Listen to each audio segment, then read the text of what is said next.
"We could be looking at Soviet grocery shelves soon," Tucker Carlson said while speaking about the state of the U.S. economy with President Joe Biden in the White House. Carlson made these comments on the Friday evening installment of his Fox News opinion show, Tucker Carlson Tonight. Carlson pointed to consumer goods that are currently in short supply in the United States, including bicycles, generators, roofing materials, ammunition and propane tanks, as well as a predicted summer gas shortage. "Keep in mind, this is peacetime. We haven't mobilized for a foreign war," he said. "There are a variety of reasons as to why each of these goods is in short supply, from increased demand, to supply chain issues caused by the global pandemic. All around us, there are signs that under this White House things are getting dangerously flaky in this economy," said Carlson.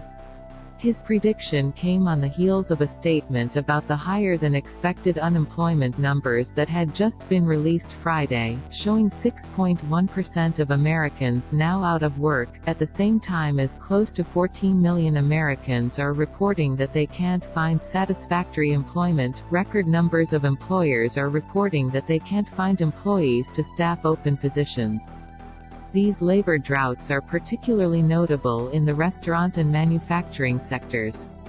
Carlson seemed to invite a connection between the unstaffed jobs and the product shortages. What these two sectors of jobs have in common is that in recent years, they have both been notoriously low-paying. According to CBS News, Carlson pointed to the president's $2 trillion stimulus package as the source of the labor mismatch, saying, "The government is paying people to stay home. The government is paying people more not to work than to work. In many cases, the weekly unemployment insurance payout is a higher number than a state's minimum wage take-home pay for a 40-hour-per-week job.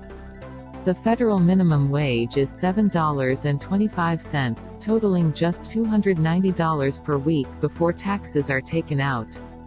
And in many areas, the cost of living is much higher than what you can earn on minimum wage." Carlson lamented the fact that many restaurants and retail establishments are resorting to tactics such as raising the starting wage in order to attract workers. An ice cream place in Pittsburgh raised their pay from $7.25 to $15 per hour. Walmart raised wages for nearly 500,000 employees in February, making the company-wide average pay, including employees that have worked there for decades, around $15 per hour. "In some ways that's good," Carlson said. "You want people to make more. Of course, you want dollars to be worth more, and now they're worth less, but there are effects of this that we could be living with for a long time," he continued. "There are millions of small businesses that cannot afford to compete.